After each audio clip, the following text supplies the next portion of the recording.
Putting up this episode was supposed to be simple, but it turned out to have more plot twists than an Agatha Christie crime novel. So let's begin the garden tour. The spaghetti squash have turned a corner and actually begun to thrive as they climb the trellis with conviction.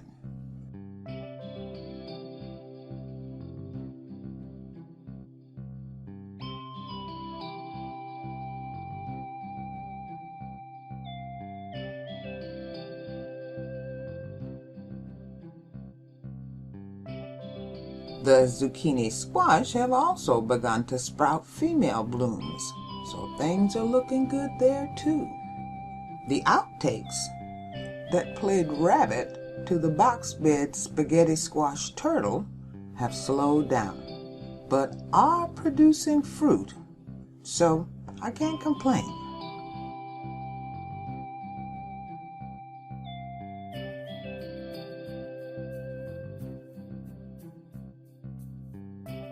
I'm expecting a good harvest of tomatoes. As you can see, there are lots of them in both beds.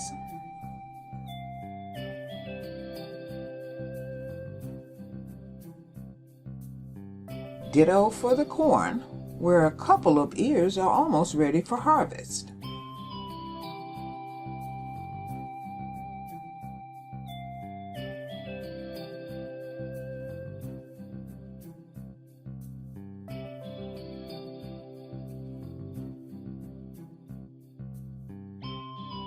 And the cucumbers are still my favorite. Even Sunny Girl waits for me to pick one so she can munch a veggie.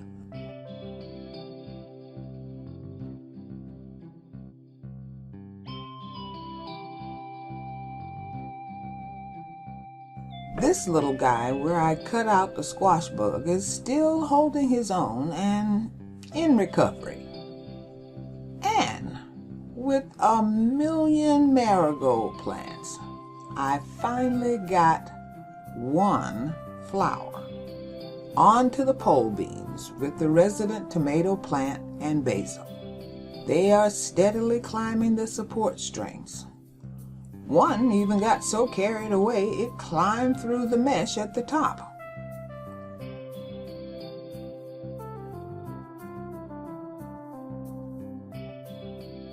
More tomatoes. This one is already pretty big.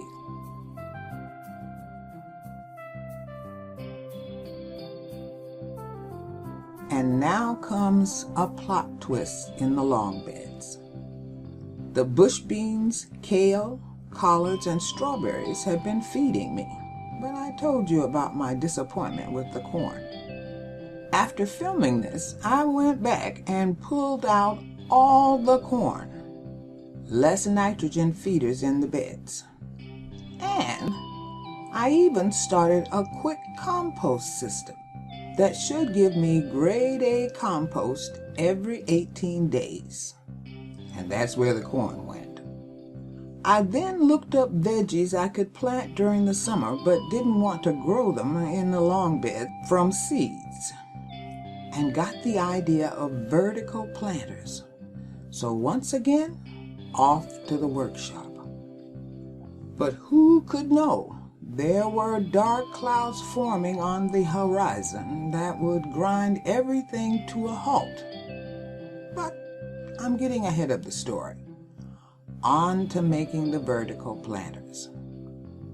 I decided that each planter would be 20 inches long and 6 inches wide, and would use, you guessed it, fence pickets. One picket would produce 2 sides and a bottom at 19 inches, with enough left over for 2 6-inch ends to create a 20-inch rectangular planter box. I needed 7 pickets, 5 for the boxes and 2 for the vertical supports. The total project should cost about $20. $14 for the pickets, and I already had screws. After cutting my sets of 3s and 2 ends, I was now ready to assemble the planter boxes. I could have finished them so the edges didn't show, but this was going to be quick and done.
Once I created my boxes, I needed to cut the remaining 2 picket ends at an angle so they would lean against the wall. I just eyeballed it and then copied that angle. I told you, quick and done.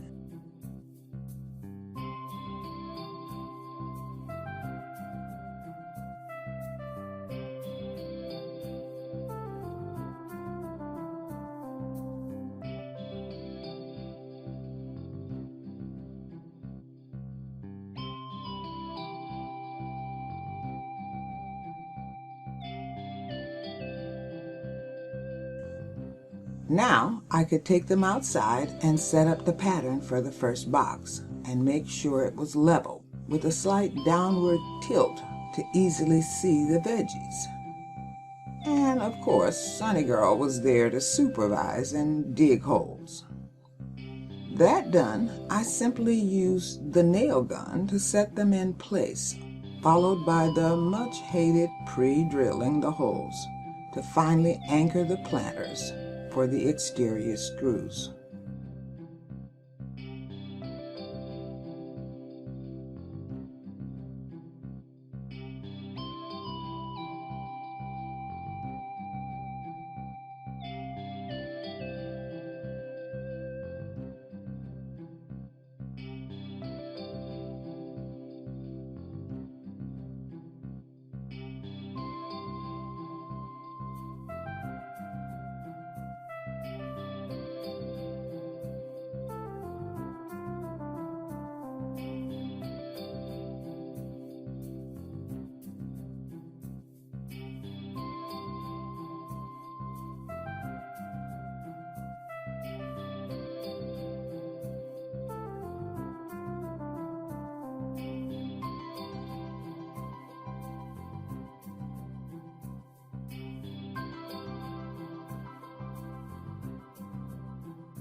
But wouldn't you know, no sooner had I begun to place sticks in the bottoms so I could add leaves and then soil, it began to rain. But no matter, I would complete the planting the next day. It turns out the rain was a good thing because it let me know I forgot to put holes in the bottom for drainage. That done, I was ready to put in leaves and then soil. If you've ever wondered where I kept getting the leaves for all the beds, I have 5 trees in my yard, and every winter I do what I call lazy man's landscaping and rake them into a pile around the trees. I guess you could say it pays off.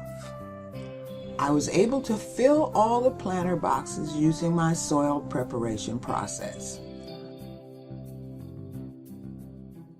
Get my seeds and seedlings planted, and then stand back and feel good about my handiwork on a Friday. So good that I could now start work on putting together a video update that might be ready to upload by Sunday at the latest.